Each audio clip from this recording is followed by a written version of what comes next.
There you I should go. do my Now best. recording. Oh, okay. Right. So I will say welcome again then. It's so lovely to see people's faces that I know, and people's faces that I don't know. So it's great to gather around this chat. And I hope at the end of this we will know each other a little bit better. We'll have a little bit of a chew through some of the things that Rob and I are grappling with, some of which you'll know we're grappling with already. Yeah. So just as Michaela already said, if you want to speak at any time, then I'm happy for us just to leave our voices unmuted. Just stick your hand up in the usual Proost, keep saying Proost, the Zoom kind of way, and just let it be known that you want to contribute to the chat, or you can stick something in, the sort of written chat bit, and Michaela will keep her eyes glued to that as well. Yeah, my intention is that we guillotine this meeting at no later than an hour and a half, and we're 5 minutes in already. I think that's more than long enough for a meeting, probably too long actually. So if we're flagging before then we'll I did circulate a bit of a list of questions. We may get through that list. We may start that list and get nowhere near the end of it. But I just thought it would be useful for me to have something that we refer to, and just to help us guide the chat. So I hope maybe you've all had sight of that, but if you haven't, it doesn't really matter. But I think the place to start is just some introductions. So my request is that we talk to three things, that we say where we are, what we do and what's our passion, or what we do or what is our passion, and then what brought us to this discussion. So yeah, I will. Rob, would you like to go first? I bet you're wearing shorts, aren't you? Yeah. Yeah, I thought you Yeah. would be. I wear shorts all the year round. It's so Rob's about as sunny. far from me as it's possible to get and still be in the UK. So on you go, Rob. Well, so I'm in Jersey, as most of you will know. What brought me here? What do I do? Oh, what I do is I work for a social enterprise, which is the posh way, which works with people or gives employment and training to people with long-term health conditions or disabilities, which is quite grand because really what I do is work in a second-hand shop. Okay, so I just happen to work with these people, with some of those people who are great. And what is my passion? Well, in this context, my passion is to see whether we can get Proost up and running again, I suppose. I have as I've said to most people, I've spoken to almost everybody on this call, but not everyone. So it's nice to see some new people, meet some new people. I've no agenda. I never did have an agenda apart from asking everyone the same question, which was, do they have any thoughts about doing Proost? And that's why I'm here, because it's partially my fault, but mainly Chris's fault, because because Chris contacted me earlier in the year and said, "Well, stop talking about it. Why don't we do something?" And then it ended up recording our conversations, which is I never ever expected to do a podcast. So there we go. I'm going to stop talking now. That's 3 sentences, a bit more than 3 sentences. Unless I'm being Pauline, in which case it's 1 long sentence with no grammar. Thank you, Rob. I suppose if we go along the line, I'm Chris. I'm based in Argyll, not too far from Dunoon, for those of you that may know the geography of Scotland. And I suppose at the moment, I make a living through making pottery or making art, if we want to be really grand and vainglorious about it, because it sounds so much better than making pots, doesn't it? So really, I just make pots. So yeah, what brought me to this discussion was pretty much as Rob described. It's fond memories of what Proost was, and starting to increasingly get immersed in thinking about what next and what happens. Well, what happens to the way of faith in the UK in the absence of the sort of institutional forms of faith that we previously had known. So yeah, that's myself, Michaela, who is hiding behind a very strange name, which you might need to explain as well. I don't play the fiddle. I'm using Emily, our daughter's business Zoom account, so that we don't get booted off at 45 minutes.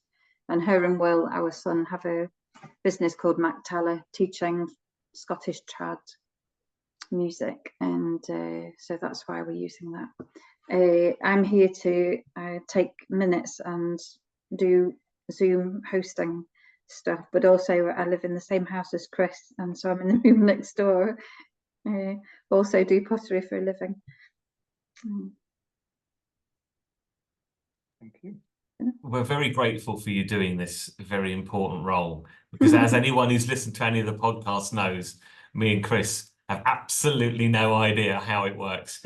And usually I can't even get my headphones or microphone to work. Neither of them ever in tandem. So there we go. It's great to have somebody on board. Dish out the thanks until this has actually worked. Well, I did see a button that said recording, so that's got to mean something, isn't it? That remains to be seen. Yeah. Steve, you're muted, by the way, in case. There you go. I'm Steve. I'm in West London, in Ealing, West London. What do I do? I earn a living by as an investigator with the financial regulator. So I spend most of my day looking at spreadsheets or interviewing people who've walked off with other people's money. So that's what I do during the day.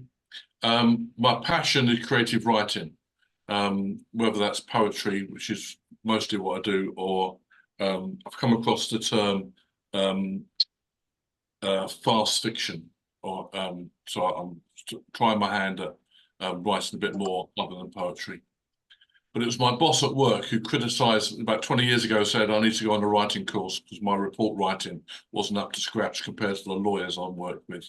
So end up doing a poetry course, and then some years later handed him first anthology that I was included in, which was the one created by Proost. Told him it was his fault that I'd become a poet. What brought you to this discussion? My thankfulness for Proost, including me in that first anthology, and showing me there's other people out there who are like-minded, which had introduced me to this community. So I'm grateful for that. And that's what whets my appetite for seeing what happens next. Brilliant. Thank you, Steve. So Mark and Leanne, you get to decide who goes first. You want to go first? Can do. So yeah, I'm Leanne. We're up near Hull, near the Humber Bridge. So I have two hats. I'm a chaplain, a mental health chaplain in the NHS, and I also work for the Methodist Church in something called the Kairos movement, which is exploring how we might be a community of people questioning and drawing on the ancient stories. And yeah, I resonate with a lot of what you've been saying, Chris, about what next, but how, yeah, trying to work that out as a bit of a community.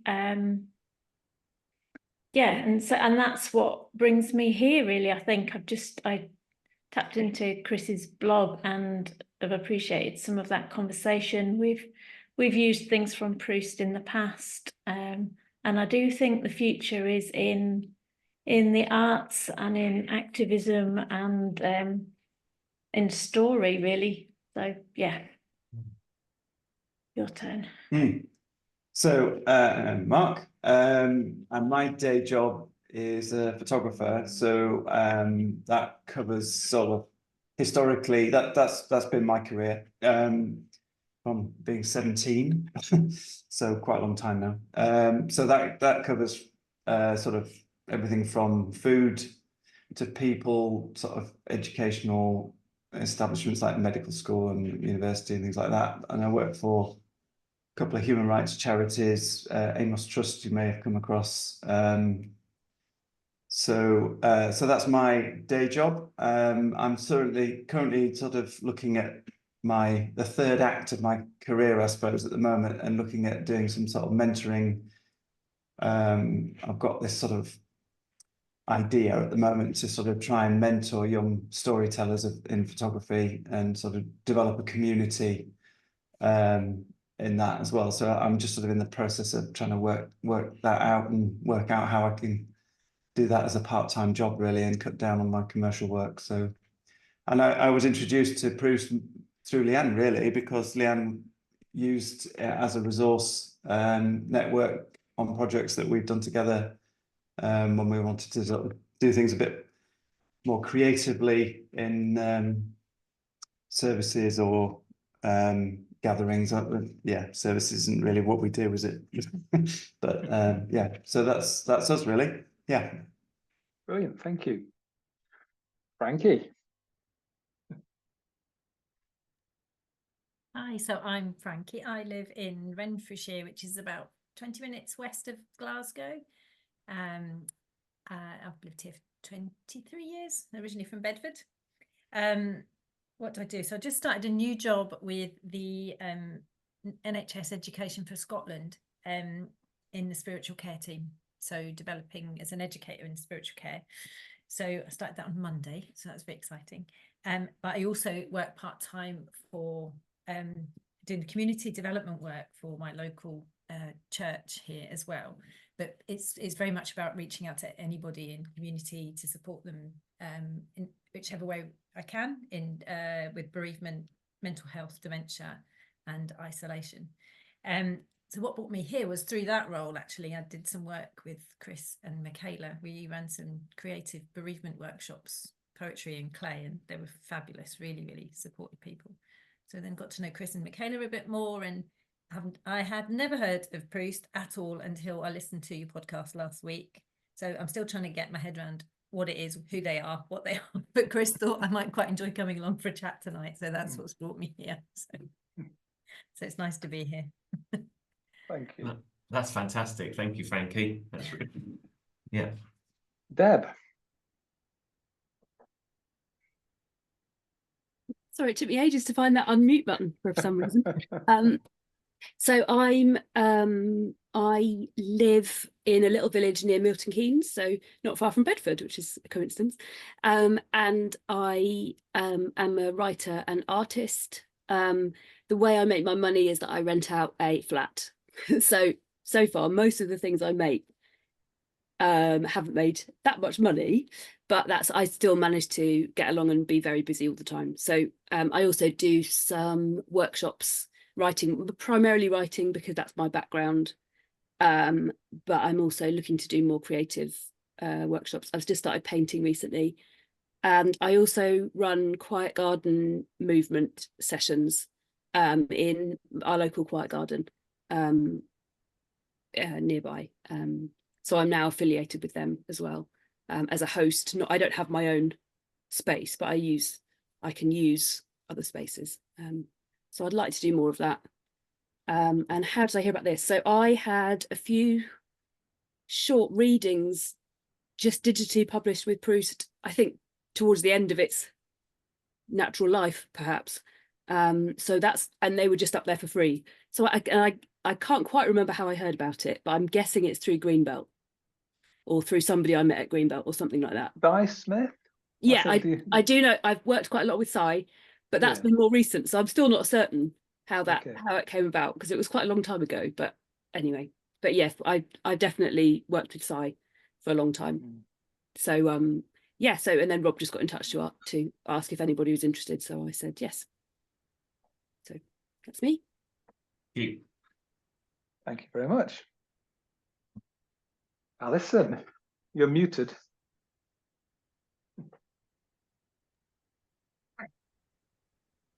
I'm in the south side of Glasgow, and I've recently moved back up here after about 30 years in both London and Oxford. So it's it's all still quite new. Been home as it is for a year, and I'm a minister in the Scottish Episcopal Church in the South Side, a small church called St Oswald in Kings Park. I've known about Proost for a long time, and I've used quite a number of their resources over the years in different guises. And I hail from Dunoon, which is how, and I know Chris and Michaela, so I kind of put my connection in. So, yeah, that's me. You were also an editor on one of the Proost anthologies. Yeah, as I well. was. That's true. Although I think, to be fair, Chris, you got me through that editing. Oh, I think we got each other through it. Yeah, but it was yeah. So I aspire to write, but life gets in the way, which is a lack of discipline rather than anything else. But there we are. So yeah, that's me. Thank you. And Matt. Thanks so much. Evening, everyone. I'm Matt. I'm down in Rugby, Warwickshire, and what am I doing at the moment? What's my passion? At the moment, I'm having a midlife crisis. So that's both career-wise and creativity. So I'm exploring those in different ways. The last few days, I've been ripping up concrete from a £1 million apartment down the road in Leamington because it's paying me a day rate. Other than that, I've just come out of a few years of charity governance and management and youth work, about a decade or so, probably longer. I was one of the first, pilot pioneers on the CMS course with Johnny Baker. And that unfortunately didn't lead anywhere in my explorations and exited the church at that point, really, about 10 years ago. So I come to this conversation in a way via 30 odd years of Greenbelt, knowing Johnny, and also creativity around the church world, of which I'm no longer in, but very much into entrepreneurial endeavors, creativity, photography and poetry is my passion. I've never really done anything with it. I think both of my attempts are quite poor, so I've kept it to myself. But I have challenged myself this year to write a poem a day, and I've been getting somewhere with it. Not always happening, but I've got an attempt to get 52 good ones by the end of the year. So we'll see where we get. So I'm challenging myself in different ways, and it feels like a very turbulent change after being exited out of my latest job in January, and now just scrabbling for what's next, but trying to develop my own business, which is why Motivate Interactive is on the screen, because that's an intervention for young people around mental health and physical well-being. That's me. Thank you. I should add to that is that I shanghaied Matt because Matt has lots of experience about the sorts of mechanisms that an organization might use to incorporate itself, whether that is a partnership or a cooperative or a company limited by guarantee or a charity.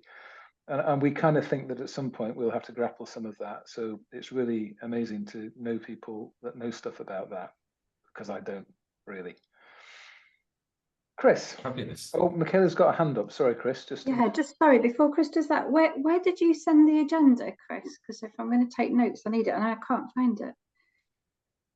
I posted it in the group chat on the Proost Facebook group, so that's probably the easiest place to get it without me coming to give you a copy from another room. I don't have a spare copy, so. Hello, I've got it up on the screen. Do you want me to post it into the chat? Oh, okay. Look at that. It's like somebody knows how to do things with computers. I know how to do Zoom and click record, but finding the Proost chat is beyond me. Okay. Sorry, Chris. Carry on, Chris Foston. Sorry. Oh, there it is. Yeah. Thank you. It's in the chat. Yeah, thank you very much.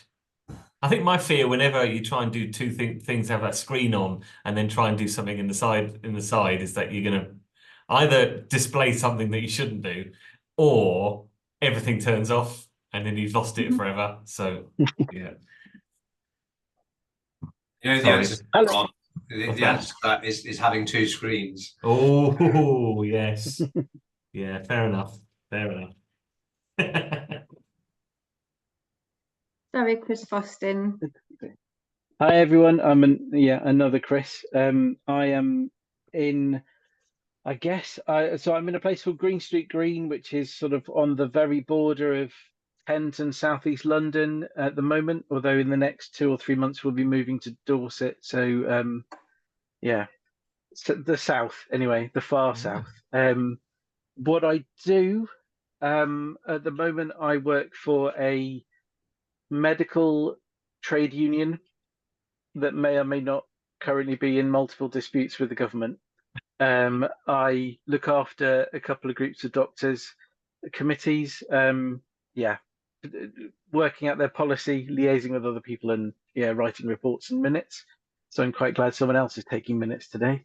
My passion, I think, is finding ways of expressing faith creatively.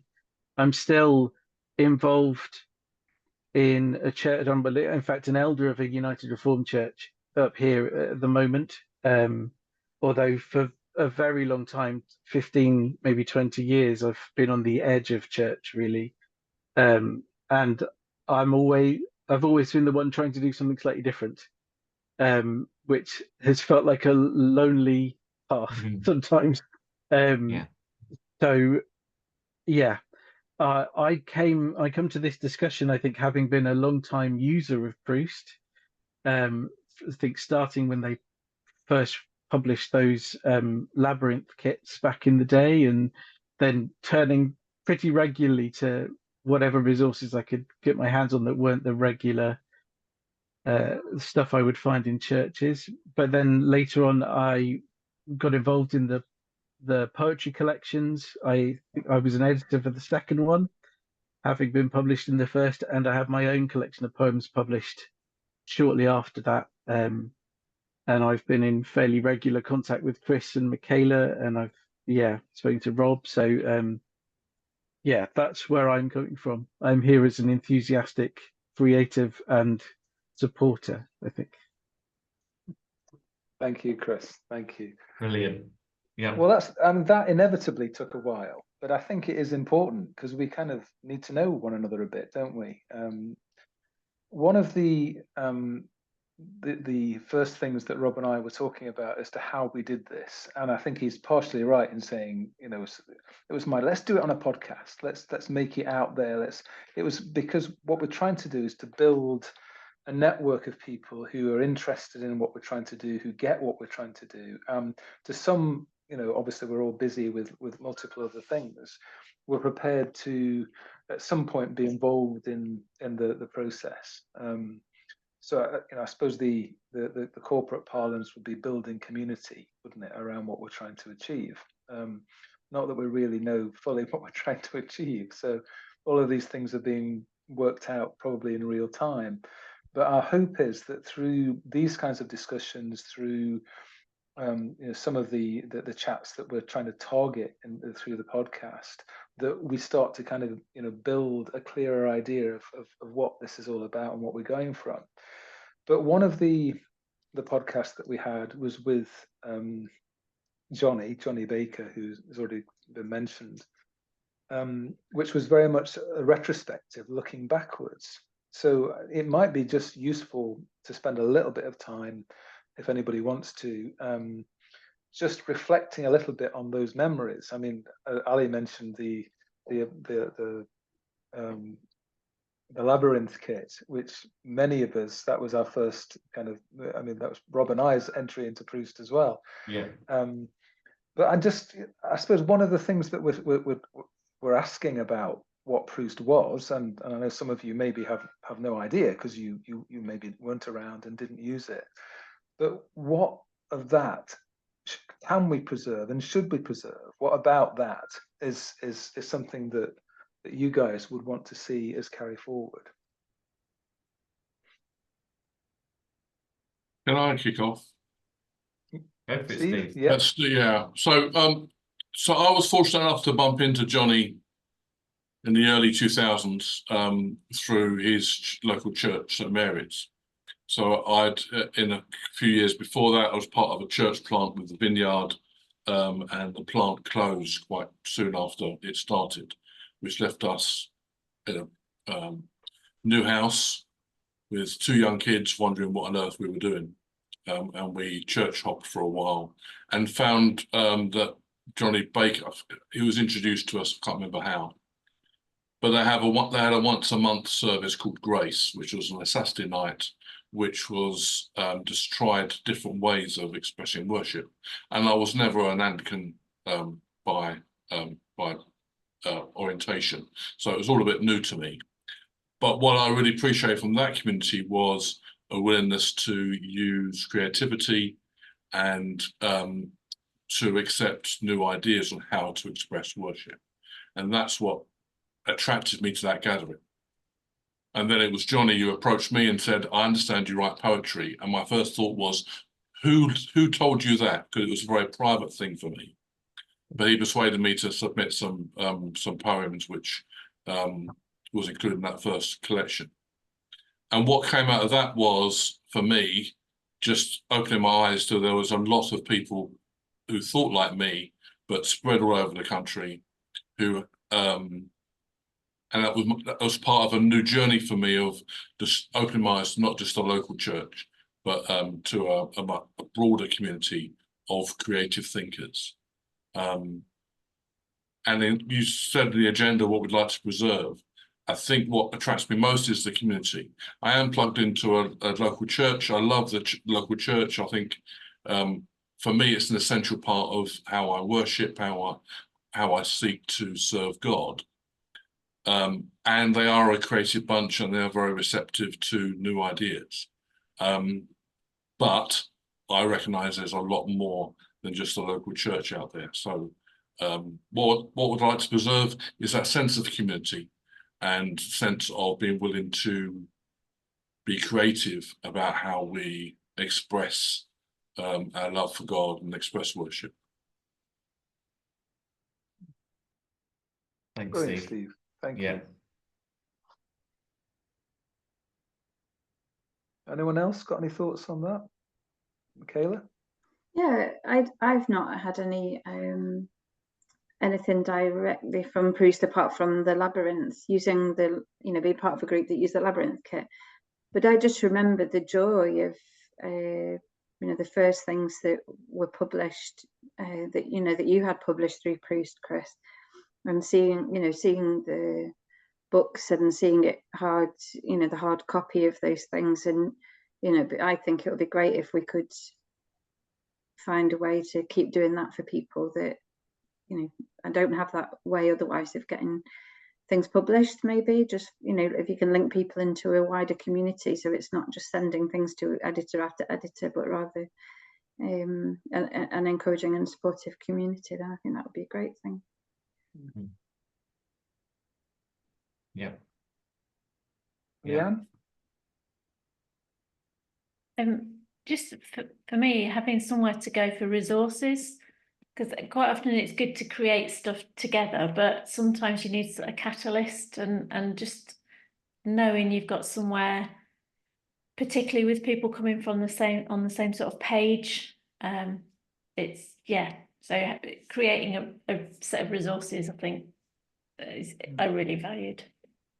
Yeah, it's interesting. There are still a lot of resources that were on the old Proost website that are now not available anywhere else. There's lots of things there that may still have legs, they may still have a use. So it would be great to try and find a way of re-showcasing them if they're still wanted and needed, which is maybe part of the discussion we'll be coming on to have later. Yeah. And Alex? just to pitch in there, can I just pitch in there that we are in the process of trying to get hold of whatever existed on the last Proost website. We're trying to get hold of those materials. It's a work in progress. It will happen. It will happen. I think, ironically, I think I've been told maybe about 5 or 6 times now, there's including another one today, that the old Proost website is now a porn portal. Which is unfortunate, to It say is the least. unfortunate. We have tried to Yes. see if there's a way that we can kind of, I don't know, divest ourselves from the new Proost business, but it does seem that unfortunately the ownership of that URL has lapsed, and so Yes. it's now been either appropriated, in which case you'd think that at some point it will cease. You know, the provider, the owner of the URL, whoever that is, presumably if it's gone back to the original host provider, then and hopefully they will eventually kick off who is using it. But although it is possible that someone has bought that address and is now using it legitimately for their illegitimate purposes, if you see what I mean. Well, Anyway. never turn down a sponsorship opportunity. That's what I say. Ali, you had your open negotiations. Ali, and then yourself, Deb, if that's okay. I think I also agree with sorry, I've forgotten your name, that's terrible. Mark and Leanne, sorry, Leanne. I think I'm with Leanne. For me, it's been a really useful source of resources for leading worship for me over the years. And I mean, there are other sources out there. I mean, I find myself going to Iona and all sorts of other places, Christine Sign and various things, but Proost has been good. And it would be a shame not to be able to still use what's there, if that makes sense. You know, if it's there at the moment, these things can, I mean, they're often quite timeless, so they would be of use. Yes, and I think I liked what Michaela said about creating a space where people can bring their art, their creativity to, and there's a space for that to be shared within a sort of safe community. I think would be something that's quite helpful for folk. Yeah. Thank you. Yeah. Deb? Yeah, I just had a quick question, which might be daft, I don't know, but can you tell me where the name came from? Proost. Yes, well, yes, we can. It just so happens that we can. Okay, great. It doesn't have quite the sort of Latin theology that led into a deep epiphany. It was 3 blokes in a pub, one of whom was Dutch, who raised his beer while they were talking about doing something called Proost, and he said Proost, and they said that's what we'll call it. So it's something like that. It's Dutch for cheers or something, I guess. Yes. So yeah, I mean, the name itself was almost irrelevant to what it became, but yeah, I suppose as a way to call an organization, that's probably as good as any. Yeah. Matt?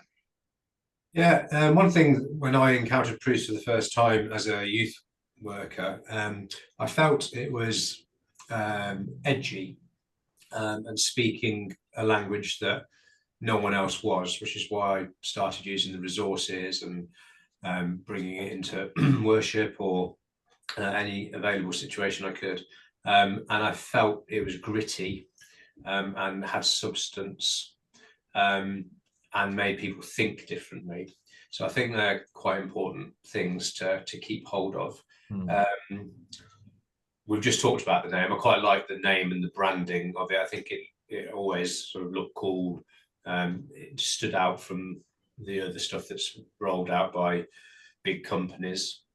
And I think it's important to keep it's already been mentioned a few times, with the collective nature of what can't be done individually, but can be dreamt of because a number of people put their minds to making something happen, which is part of creativity that I like, is joining together to see what is almost bringing the impossible into reality with collective effort. Chris? Just to follow on from that, I think to agree with pretty much what everyone else has said, but I think the thing that I valued about Proost when I came across it for the first time was that it was something that expressed faith or gave you resources, but didn't ignore the world outside. And that for me was really important, having grown up in quite a gentle, insular church world, to have something that would actually give me a chance to explore something spiritual in a way I could relate to from my daily life was extremely important. And it was something I think that continued doing all the way to the end, particularly with music. I think that I don't know whether music would be part of what we see happening in the future, but that was the most obvious expression of that idea to me, where all the other kind of Christian music I came across was, I don't want to be rude about it, but it wasn't for me. It was quite teddy bear like kind of expressions of love for Jesus that while I didn't disagree with it, it wasn't how I experienced the world or faith or anything. And Proust had, dance music and, it just, I think that is important. Yes, edgy, but relatable as well. I think that's important. Thanks, Chris. Michaela? Yeah, just to say, I don't know if everybody can see the chat, but Steve was just agreeing with Chris about things being edgy. And I just wanted to say I really liked the way you put that, Matt, that it's things that can't be done individually but can be dreamt of together or something like that. A really lovely way of putting it. Just as a slight connection with, what you're saying, I had a conversation via the good old internet today with Talitha Fraser, who some of you may remember was also she did a lot of the admin on the first Proust collection and was also an editor on the second Proust collection. She is in Melbourne, and we had when we threw out the chat on Facebook saying, look, we're thinking about doing something with Proust again, who's interested? There was a spike of interest from a few people in and around Melbourne, some of whom Talitha knows. And what she was reflecting on today was, as well as what you guys have just said, was the way that Proust became something which was willing to showcase things and encourage creativity, but without actually looking for credentials. So she described it as quite a flat space, that it wasn't, there was no hierarchy of access. There was no kind of sense that you had to be important within the church. It was very much looking to connect with people who were maybe on the edges, who were misfits, who didn't fit in. And I absolutely appreciated that. But I mean, a few of you have also mentioned community. What was never part of the ethos, of the stated ethos of Proust previously, was the building of community. It was always about publishing stuff, gathering materials that were already being produced from other communities, perhaps, whether that was the old small missional groups or alternative worship events that were happening up and down the country. And one of the questions that, because if we move us slightly towards the next point on our agenda, which was, how has the landscape of faith changed since then? And this is something that we've been grappling with and talking about within the podcast. Is it true to say that those community groups that were out there before, and that were producing a lot of the materials that became part of the first Proust, are no longer there? Or is it just that I personally and Rob aren't aware of them? Is that stuff all still happening? Are the materials being produced that nobody else is picking up? Or are we actually dealing with a very different kind of Christian diaspora now? And I suppose the associated thing that I wrote down here, were we, or me in particular, too hard on the church with a big C? Am I actually over-egging the pudding by describing the church as increasingly irrelevant? Do we need to be thinking about different kinds of structures and different kinds of communities, different kinds of community gatherings in the way that maybe Matt was saying, where you bring people together to make other stuff happen? Pick your bones from that one.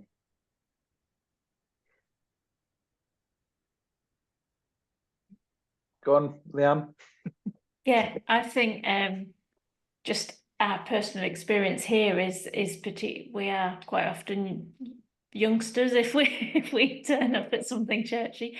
I just think what goes on is quite irrelevant to many people, but people are still interested in spirituality and still want to gather, and so exploring new ways of doing that, and I do think art and creativity is a really helpful expression of our spirituality, and so doing that, like Matt said, collectively, co-creating stuff. Yeah, I really think that is where people are meeting and seeing fresh sort of new expressions of stuff. Yeah, I think creativity has been the official form of protest for the last few years in this country, and it's been the most effective way the voice of, if you're dissenting against the status quo. I think that it's one of the few things that won't get you thrown in jail at the moment, isn't it, Deb? Yeah, it's interesting. I've heard bits and pieces before, and as I said, wasn't a big part of Proost. I came to it very late. But I go to a church in Milton Keynes, and it's been going for about 13 years. I think I think it was a fresh expression when that was going on in the Church of England, but of course we never called it that. So it's quite a young church in that sense, but also most people are about my age, 42. So there's quite a lots of families, lots of kids. But I think what I would say, I mean, we're still quite a small church, and that's for various different reasons, COVID and all the rest of it. But I think the first thing that came to mind was people still need help. And I think the church is there a lot of times to help people, and I mean that in a very general sense and a very specific sense. And I'm in a part of one of the things that we do in our church is run a charity, which helps to feed children in poverty. And I know that the church and church with a little c and with a big C is very much involved in helping people. And so I think what we've learned as a church, because I've been involved for a long time, is that I think it's less about putting things on that people want to come to, and it's more about getting to know people. I mean, we all know that, don't we?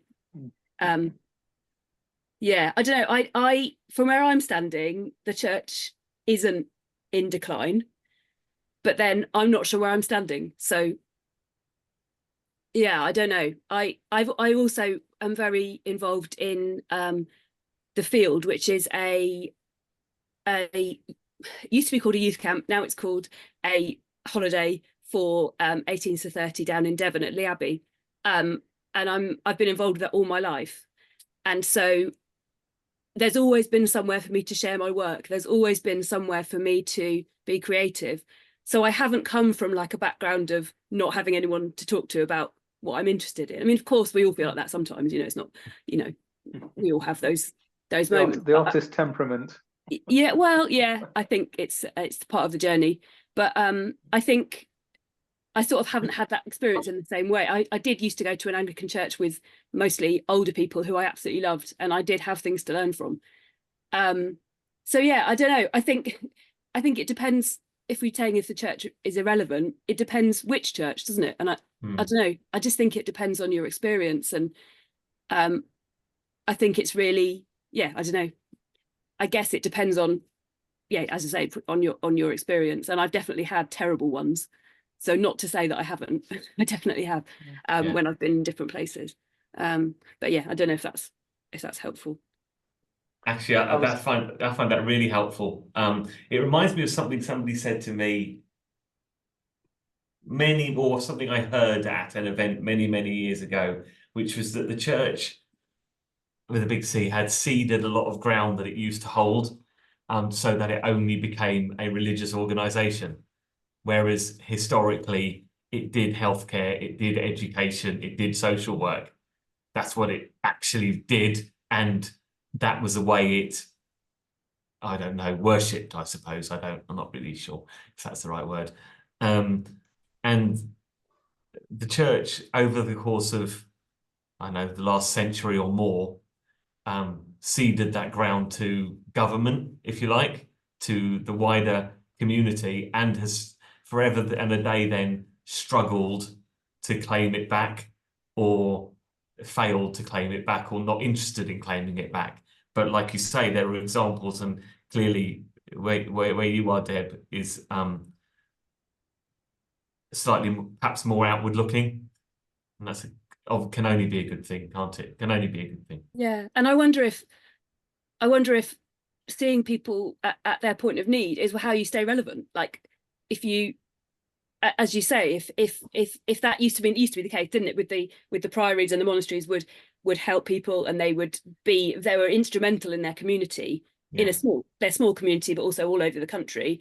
And obviously, that wasn't perfect way of doing things, but that from that point of view, they were central to that community. And I wonder, I mean, yeah, I always struggle with, let's create things, and then, whatever it is, and expect people to want it when they don't necessarily need it. But what do they need? And of course, people don't think they need art. People think they don't need to pay for it. People think that it's not essential. And we know, and not just artists, but we all know that actually that's not true. And it does have value, and it is important, but it isn't necessarily as important as, having a meal at the end of the day. No.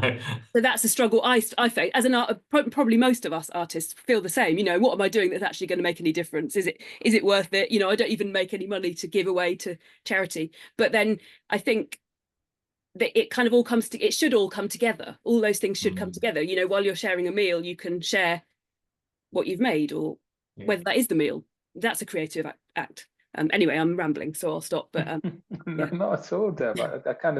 I kind of sense a lot of the place where you're coming from. Ali, you put your hand up, and I guess I'm wondering how this, given that you are still very much responsible for running a church. I mean, how does this discussion sound from your point of view? To be honest, oh gosh, I feel quite conflicted in some ways.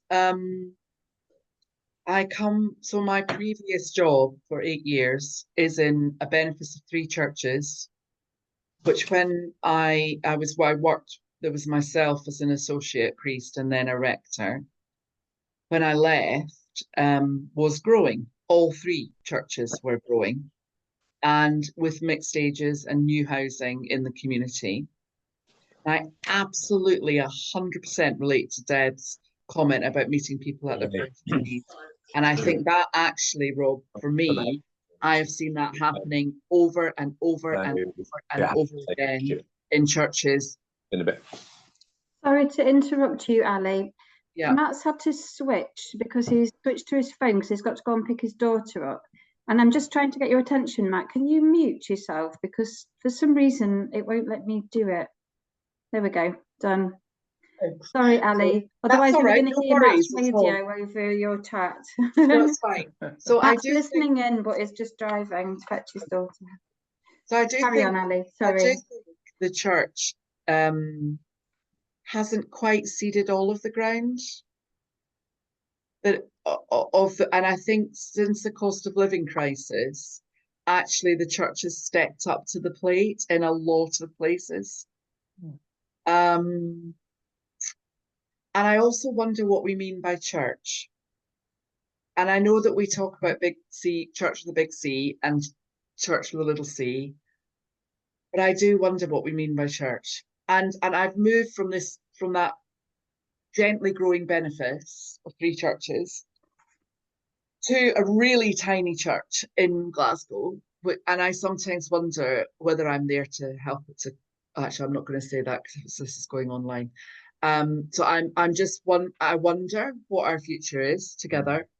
And but maybe this is really unpopular, but I love the church. I do. I think it's got a place in our communities, and it gets it so wrong, so all the time. But welcome to the human race. Yes. Yeah. Yeah. Yeah. And actually, my dad wasn't very keen on me getting ordained, and I don't know. I just felt I don't want to give up on an institution.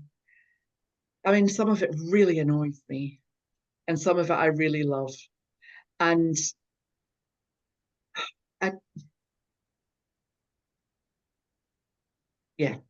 yeah, sorry, I could go on and on about this. And there are things, there are some places where the church is really thriving and growing. There are cathedral worship is on the increase, and I think because people there is something about that liminal space that cathedrals give to people that's a touching place for folk. And I think I'm hearing the echoes of the creativity and symbolism and all sorts of things. I come from a much more charismatic background, and my last job was with a very Anglo-Catholic rector, and I love the mix. It's great. But actually, I think partly the Anglo-Catholic stuff was really relating to people because it didn't demand anything of them. It gave them a space to be where they could engage in beautiful art and beautiful imagery and beautiful liturgy. And so I don't know, I'm conflicted. I really get why people get disillusioned and why people have walked away. I really understand that. And, like I just think around the issues around human sexuality and all of that. It's, the church has done some terrible damage over the years, not to mention slavery and colonialism and, all the rest of it.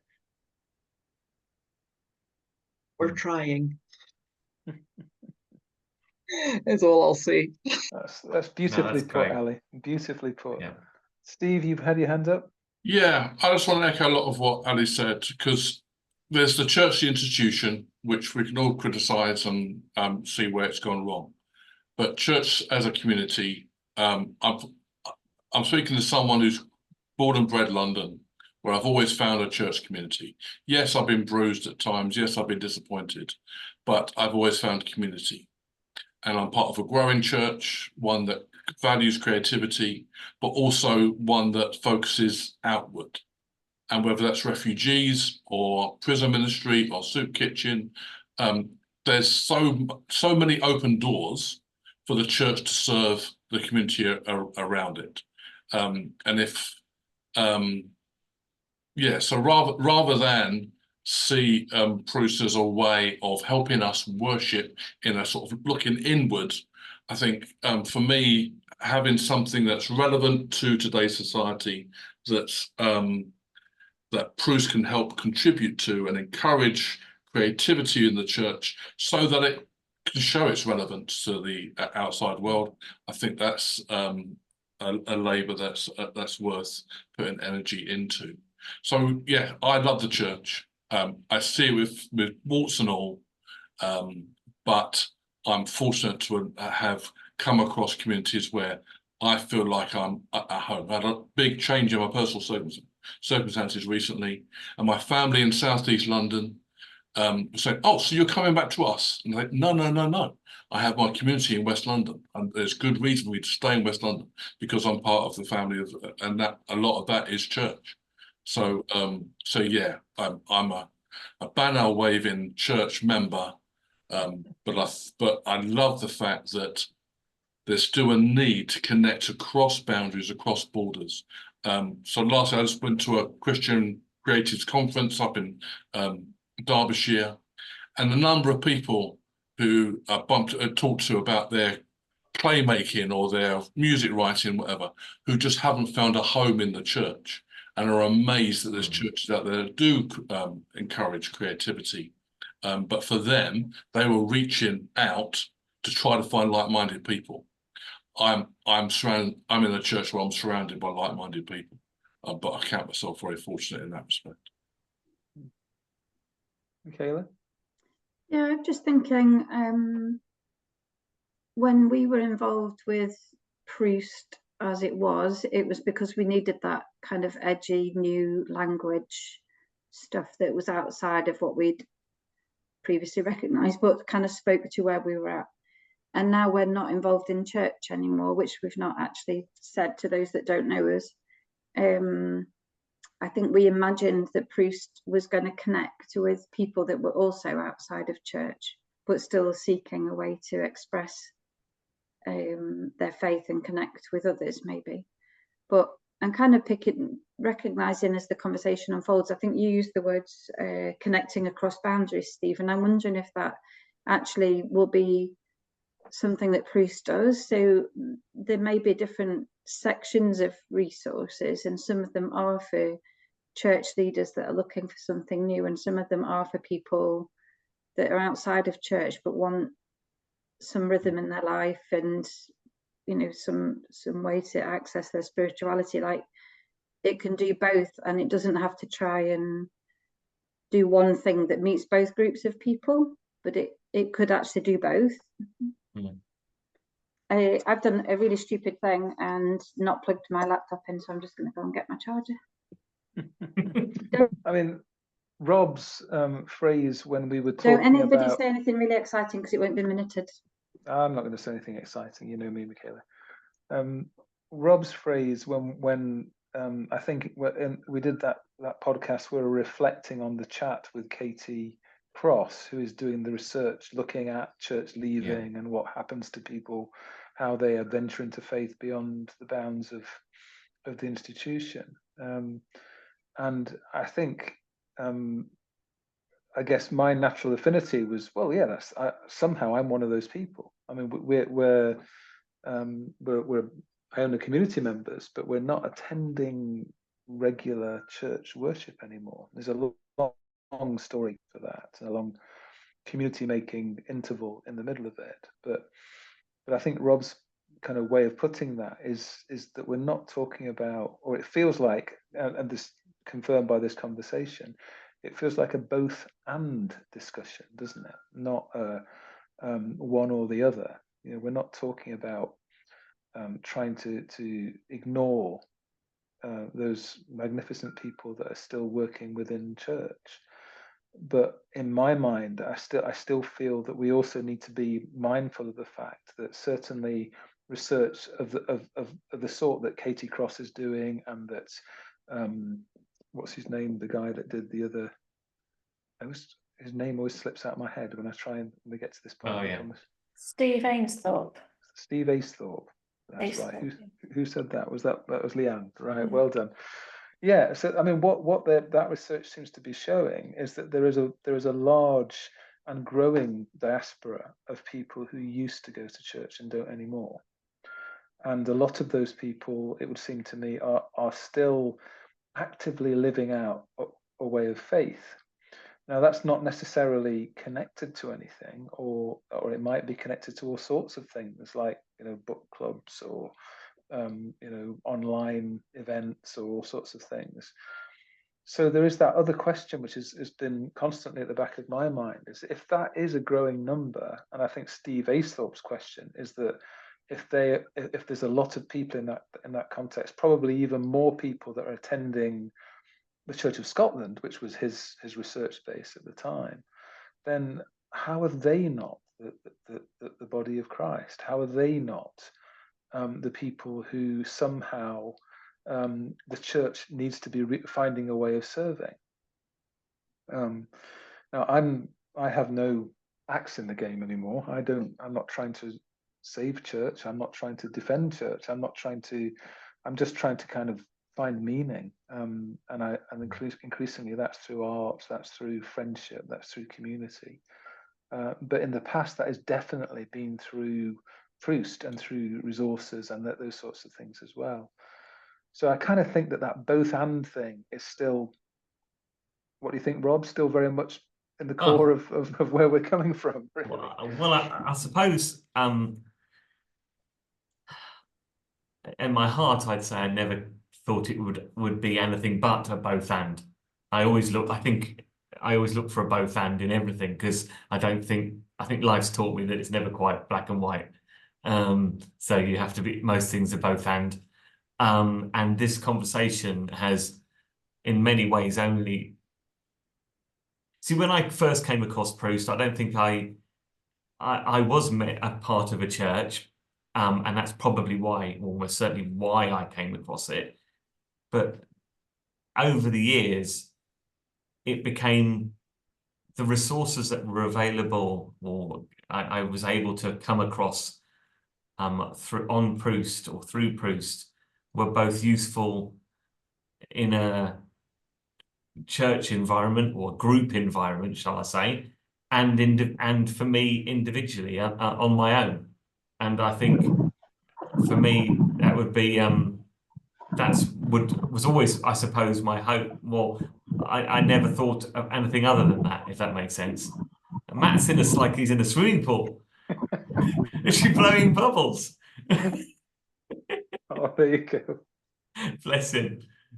So I guess the answer is this conversation has just I suppose confirmed what I hoped, maybe, because I think I want it to be both and I think, again, one of the conversations we had very early on, Chris and I, was about what this group, if anything, looked like. And I want it needs to be diverse with lots of different views and opinions and experiences.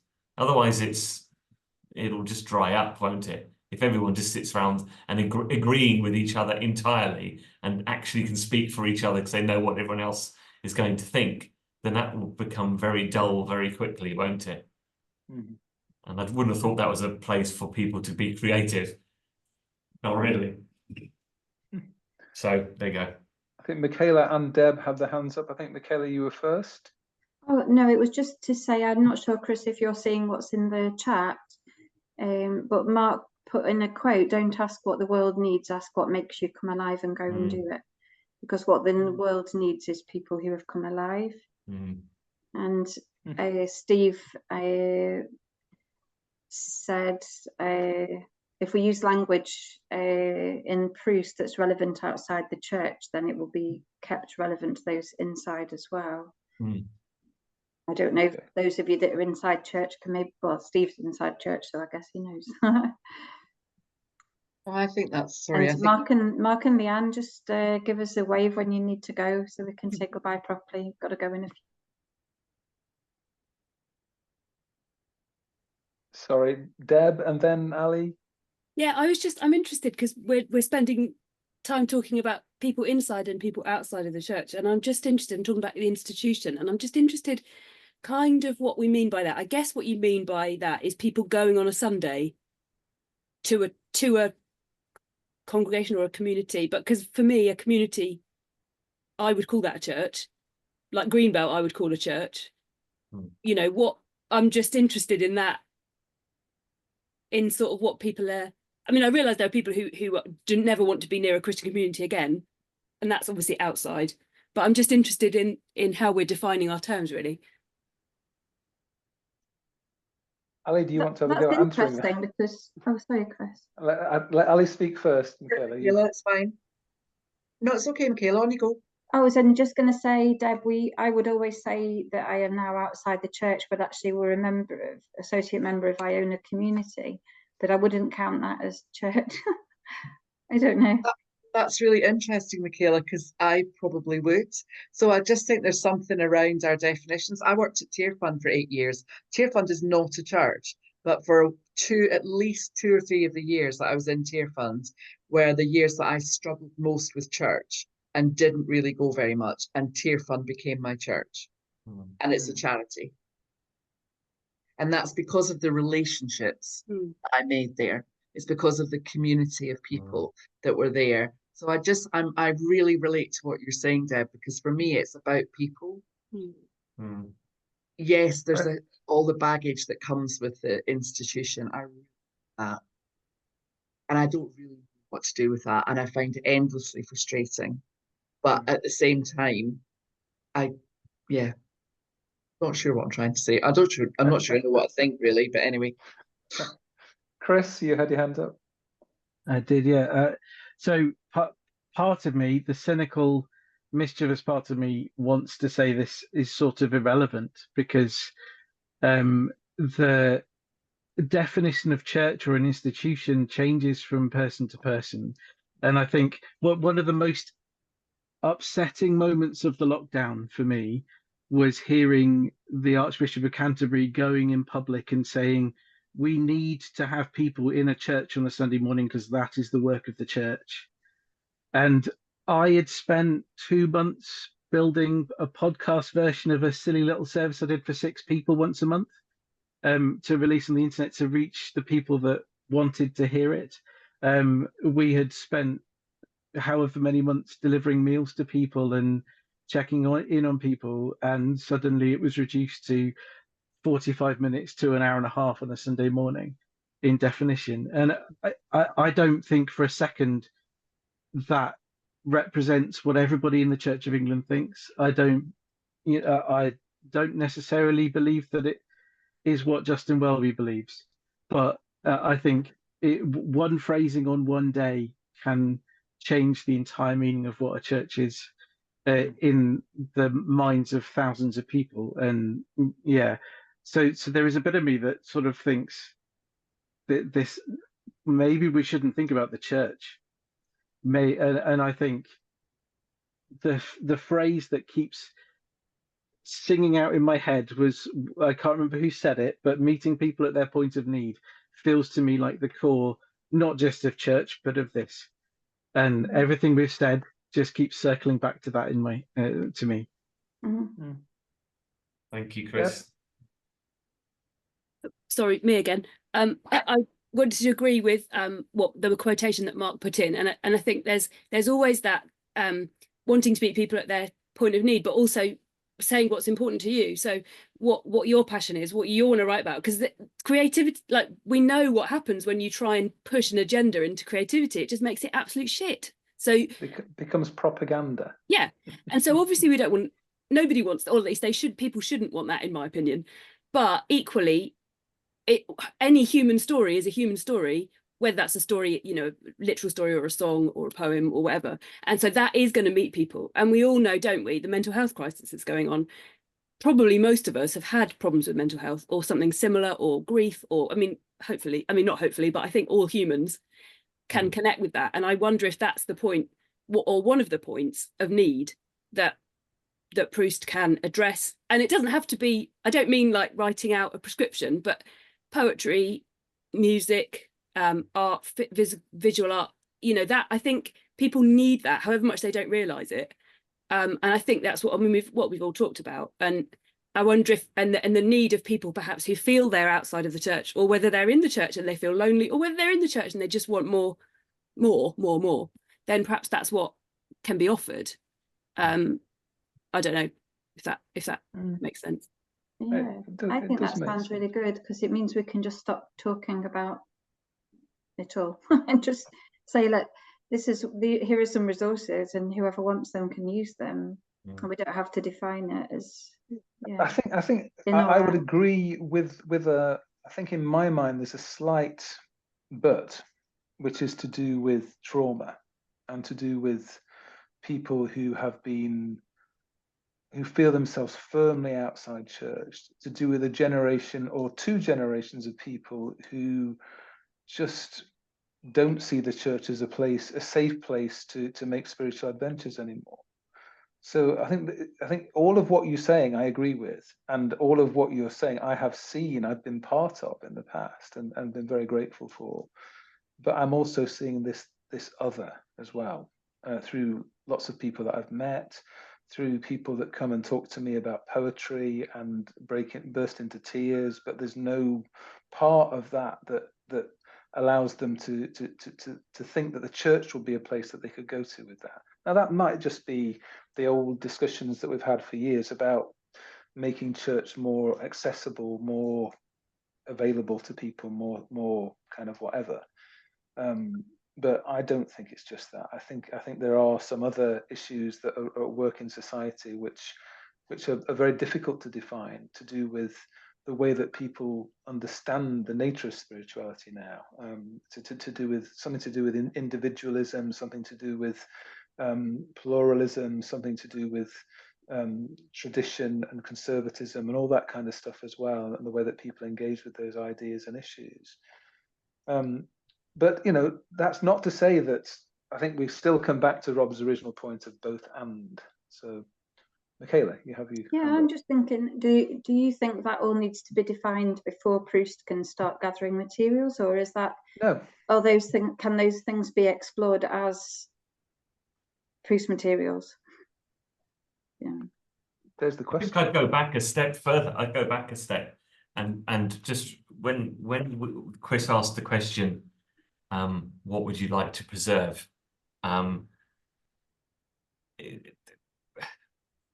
I was delighted.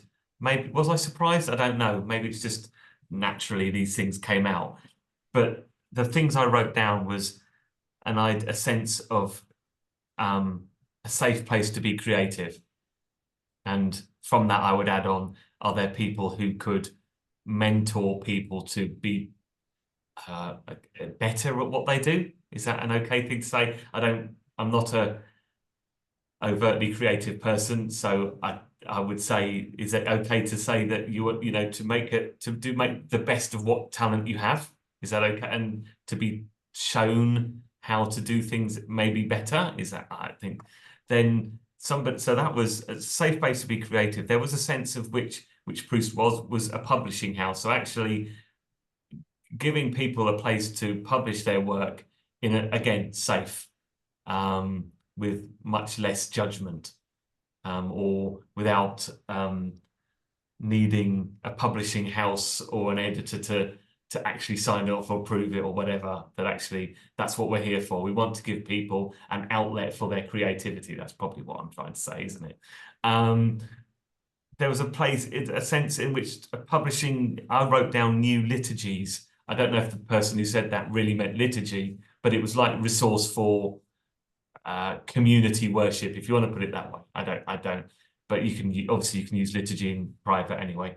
But that sort of thing was I always thought was really strong in old Proost, that the stuff that people wrote or were using in their communities as an aid to worship, again, is something I would love to tap into. And then I think, Chris, you raised music.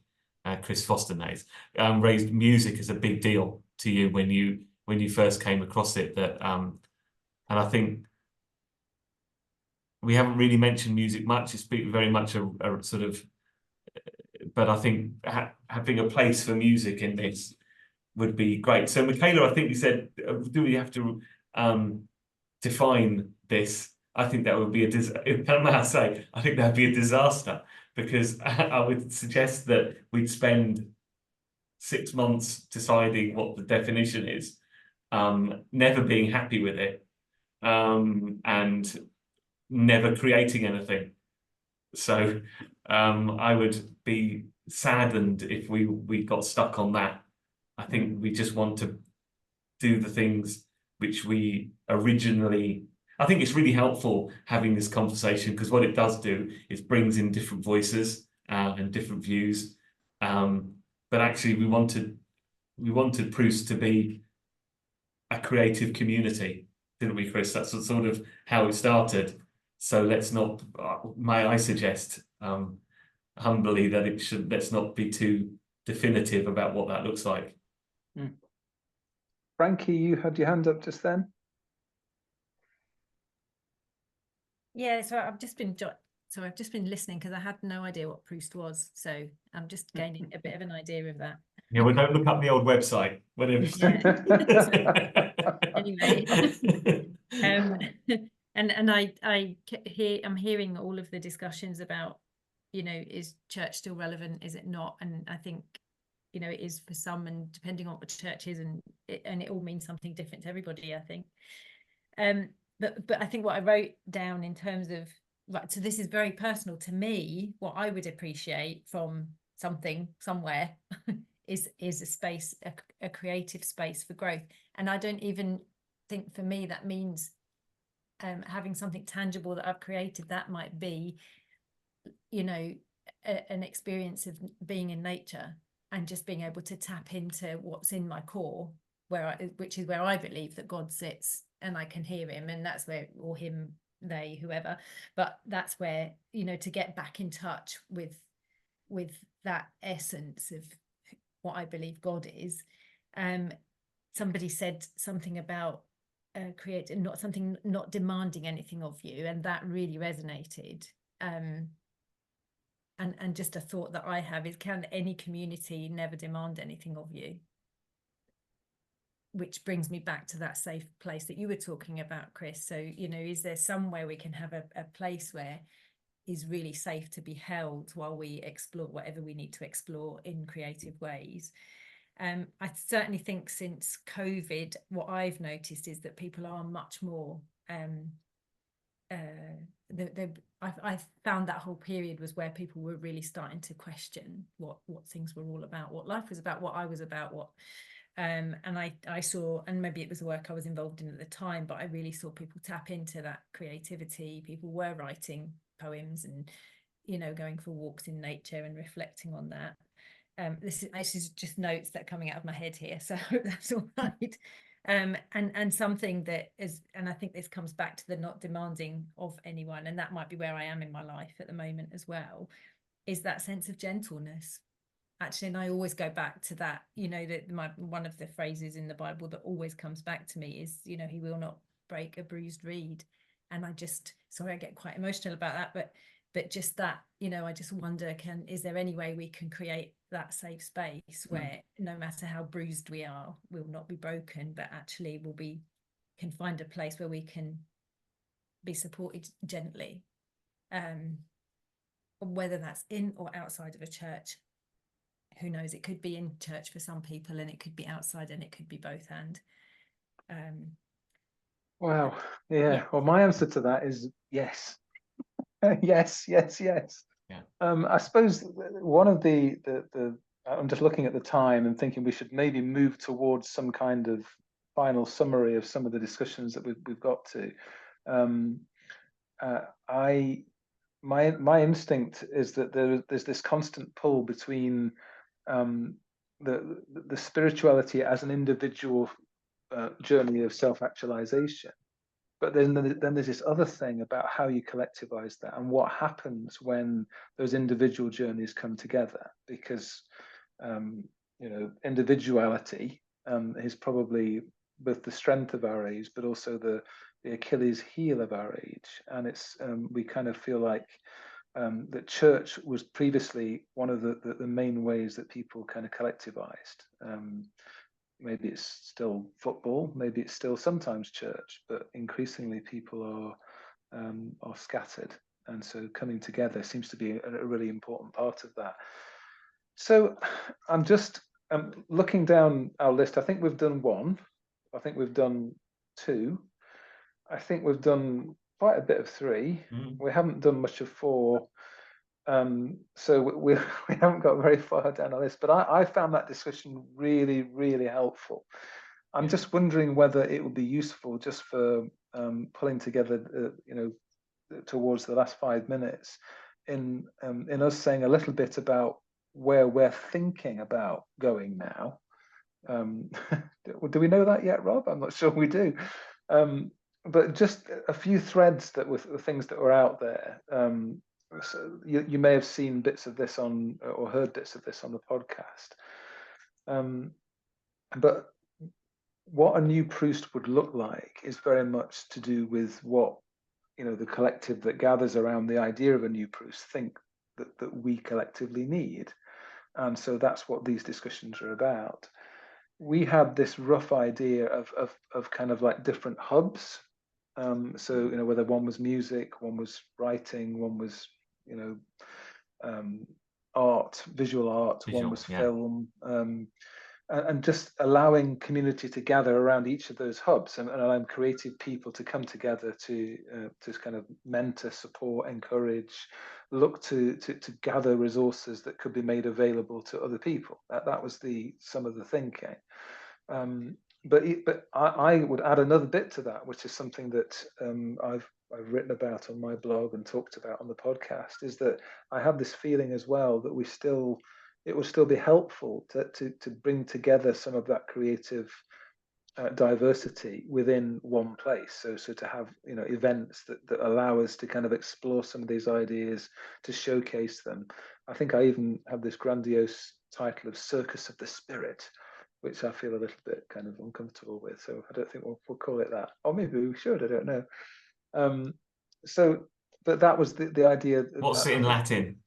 Yes, or Gallic, maybe. Yes, that'd be even better than. It's probably circus. Yeah. Anyway, so yeah, the threads of that then are very much, you know, those things happen if enough of us gather to make them happen, or they don't happen. I mean, it feels like our strength at the moment may well be, you know, looking at publishing poetry. I actually had to bat somebody. No, that's not quite true. There are always people wanting to find an outlet to write in. And that would be a good thing to do. As we know, it releases people, it empowers people into all sorts of good things. Michaela has her hand up, but you're muted.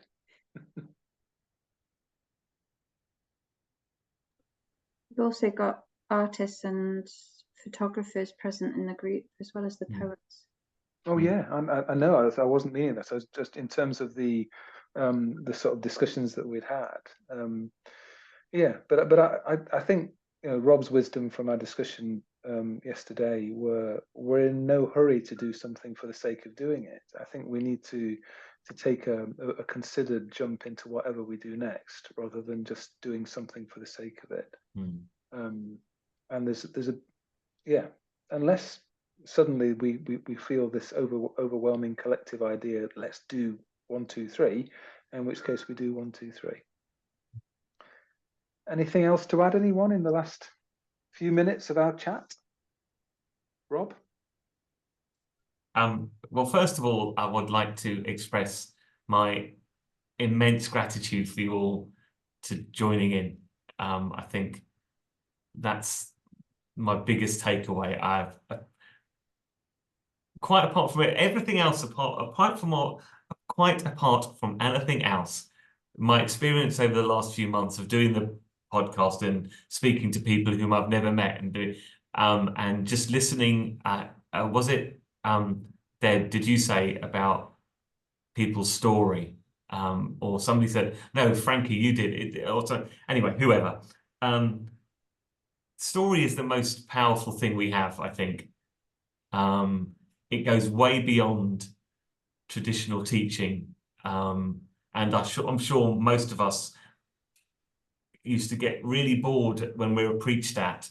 But if somebody started telling a story about how they got to where they are and why they feel the way they feel, then that suddenly you sit up and start listening, because they're actually telling you something about themselves, which is far more important to me anyway. So I think Proost will be a place of story. I think that's really good. But anyway, I don't know how I got sidetracked. I don't know where my brain was going there. But I'm really grateful for you all joining in, most of all. I think I don't want to sound, me and Chris have had this conversation about structure and, well, we start, you know, amongst us about structure and how this will work. And I don't think, I've got some thoughts bubbling around now as a result of today, but I think I'd probably save them for another day, because that's probably just not fair on anybody. But most of all, I'm just really grateful. And I hope, what I want to ask is, are you all in the Proost Facebook group? And if you're not, please, okay, excellent, thumbs up. Those are the ones I like. Because that's really helpful, because we know that you're there, that if we post anything, we know that at least certain people are going to see it. That's really important. And yeah, I think I've rambled, and it is 20:30 according to the clock. It is. So I'll add my thanks, and we'll produce some kind of record of this discussion, some notes, and And presumably we will also think about the what next in the course of time. So thank you so much for coming, everyone. I hope it's been helpful and useful to you, as it has been to us. And lovely. we will speak again. Okay.